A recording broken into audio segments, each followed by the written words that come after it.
So, in a couple of days' time, Kathy and I will be visiting one of our favourite places, the Prince Charles Cinema, just off Leicester Square in London. It's one of the most remarkable places. It's, I think, the last repertory cinema in London. It can show whatever movie it likes for whatever reason it likes.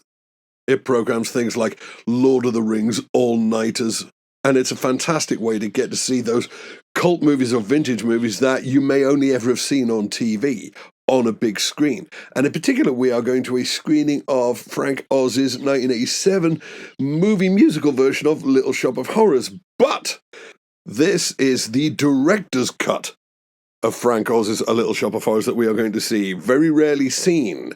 Those of you who have seen Frank Oz's musical version of The Little Shop of Horrors from 1987, the version that was released theatrically, will know that it has a happy ending. Spoiler alert. In fact, spoiler alert for the rest of this video, okay? I'm going to be blowing a lot of movie endings over the course of this film. But the original theatrical cut of Frank Oz's 1987 Little Shop of Horrors ends with a kind of happy ending. Seymour and Audrey defeat Audrey 2, the giant mutant flower, and live happily ever after, except in that last-minute teaser shot, you see a little baby Audrey 2 growing in their garden. Now, the original version of Frank Oz's 1987 movie version of the musical of Little Shop of Horrors did not end like this. It ended like the stage musical on which it is directly based, and indeed the Roger Corman horror B-movie on which the stage musical is based, in which Audrey 2, the giant mutant flower, eats Seymour and Audrey and then balloons up to kaiju size, and it is strongly suggested takes over the world. Now, apparently when Frank Oz made this film, he was incredibly proud of that ending, and indeed a good portion of the budget went on realizing this vision of this vast mutant flower essentially engulfing the earth and destroying the human race. And when the test audiences flatly rejected this idea and insisted that they wanted to see a happy ending, he was quite devastated, apparently, and then had to slink back, cobble together this happy ending, and then suffered the dual indignity of a lot of the reviews when the film came out, saying that the ending felt a bit cheap and small scale and cobbled together at the last minute, when it was precisely all of those things through no fault of his own. So it's great that his version will finally see the light of day, and I'm very keen to see quite how he pulled it off. But this got me thinking about other movies who had their endings altered because of bad test screenings. And this, of course, also raises a question.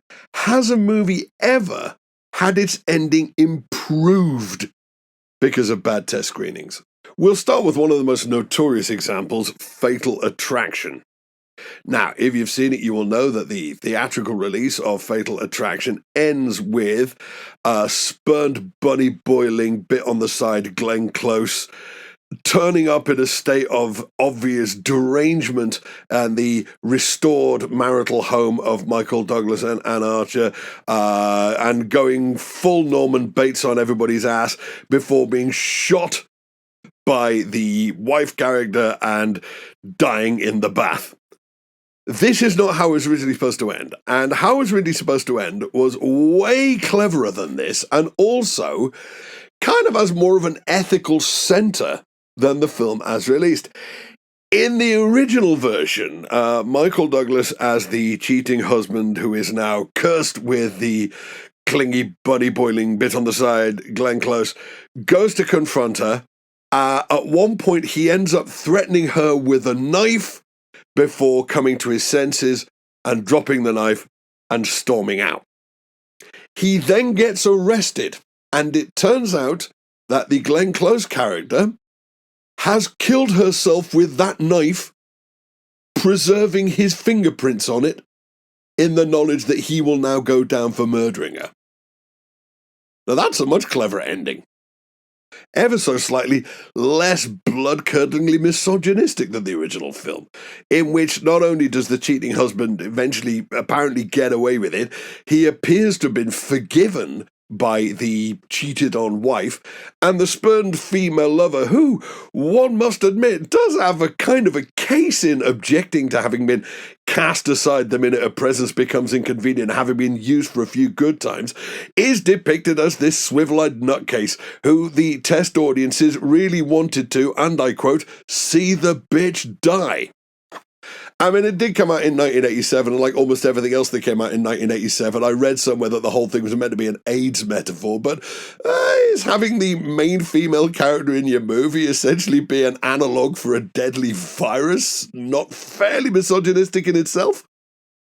So anyway, let's move on to I Am Legend starring Will Smith. Now, I'm fairly sure that this is the third film version of Richard Matheson's sci-fi novella I Am Legend, and the first one to actually retain its title. It was filmed in the 50s under the name Last Man on Earth starring Vincent Price, then again in the 70s under the title The Omega Man starring Charlton Heston. And the reason I mentioned it was the first one to retain Matheson's title is it makes it all the more ironic that the original version, the theatrical version of this, makes no reference to that title. Whereas they had already filmed an ending, which they subsequently scrapped after test screenings, which does refer to the title.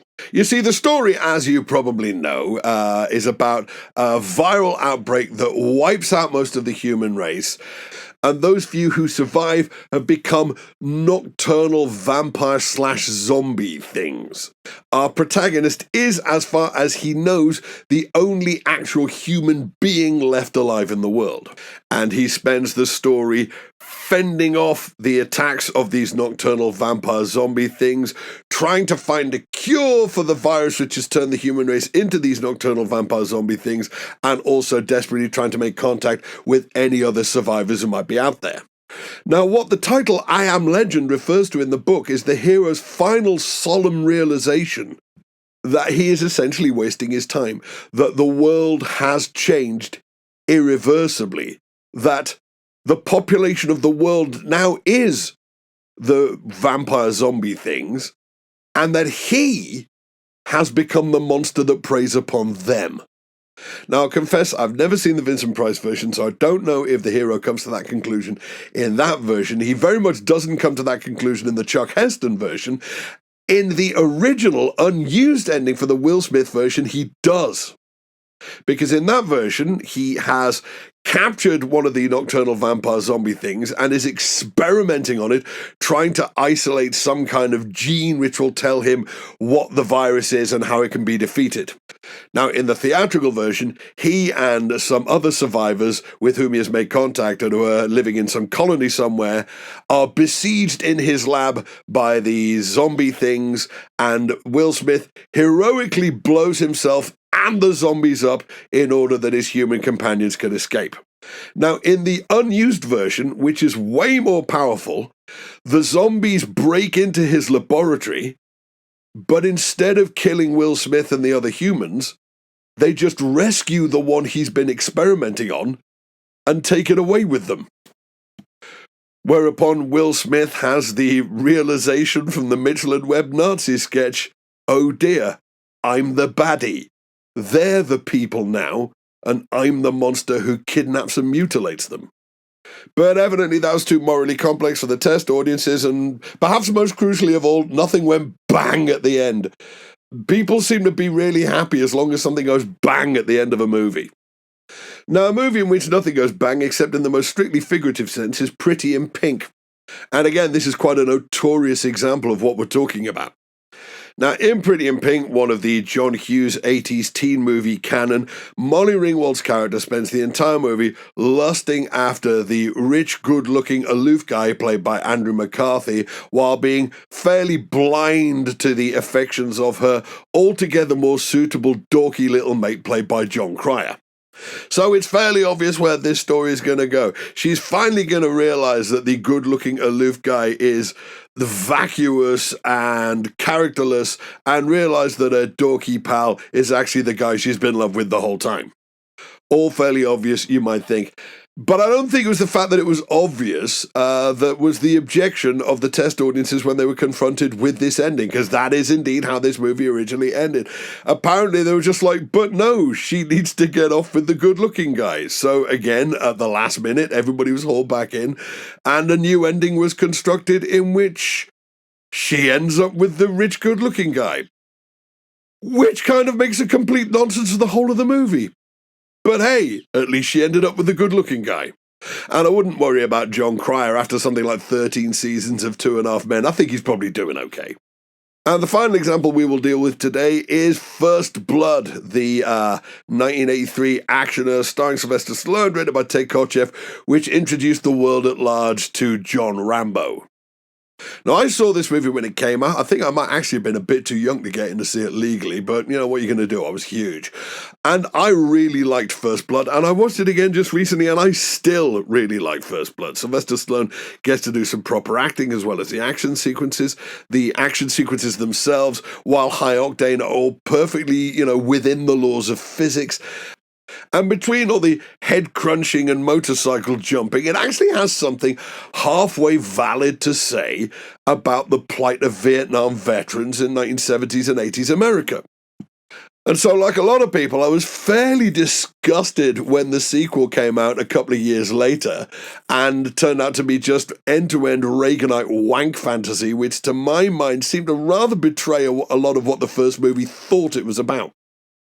But had the movie ended the way it was originally supposed to, and indeed the way the novel on which it is based ended, there would not have been any sequels because, as you may recall, in the movie, having been locked up and traumatized by these small-town cops and having escaped into the woods and then being pursued through the woods by the local cops, who then fall foul of the horrible traps he has set for them, and then being cornered in a mine, and the mine gets blown up by the National Guard, and he escapes from the mine and steals a military convoy with all its expensive military hardware, and then goes and shoots up the whole town with this expensive military hardware. Rambo ends up being cornered in a building and is confronted by Colonel Troutman, his old commanding officer from Vietnam, and pours his heart out in very convincing fashion about how traumatized he is by Vietnam and by, life in general. And in the film, at least, Colonel Troutman convinces him to turn himself in, and he is led away to face judgment of some kind.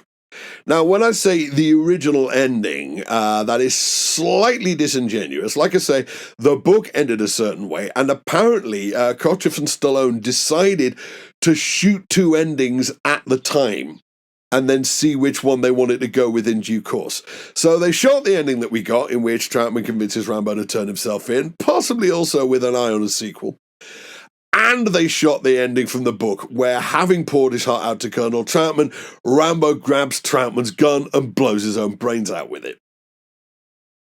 Apparently, they did try both endings with test audiences, and test audiences vastly preferred the ending in which Rambo survives. This may also be to a slight tonal difference between the film and the book. In David Morrell's original book, once Rambo essentially freaks out in the police station, he kind of just goes into dead-eyed zombie killer mode and almost becomes kind of, a monster/slasher for the rest of that book. He's not really a sympathetic character for the rest of that story. Whereas in the movie, although he still does most of the things that he does in the book, he's doing them with Sylvester Stallone's big sad puppy dog eyes, so he is a sympathetic character. And I guess audiences felt that he deserved to live to fight another day, as indeed he did. And I think that may have been one of the instances where the test audience was right. For all that, it facilitated some fairly dreadful movies in the Rambo sequels. I think having Rambo blow his own brains out at the end of First Blood would, if nothing else, just been a bit anticlimactic, It would have been a bit abrupt. So there are 5 movies and had their endings completely changed after test screenings, and in one case, possibly for the better. Can you think of any? I'm sure you already have. Into the comments they go. Thanks for watching. If you liked it, please hit like and share. If you'd like to see more, please hit subscribe. And if you'd like to help me make more, please visit patreon.com/MitchBen.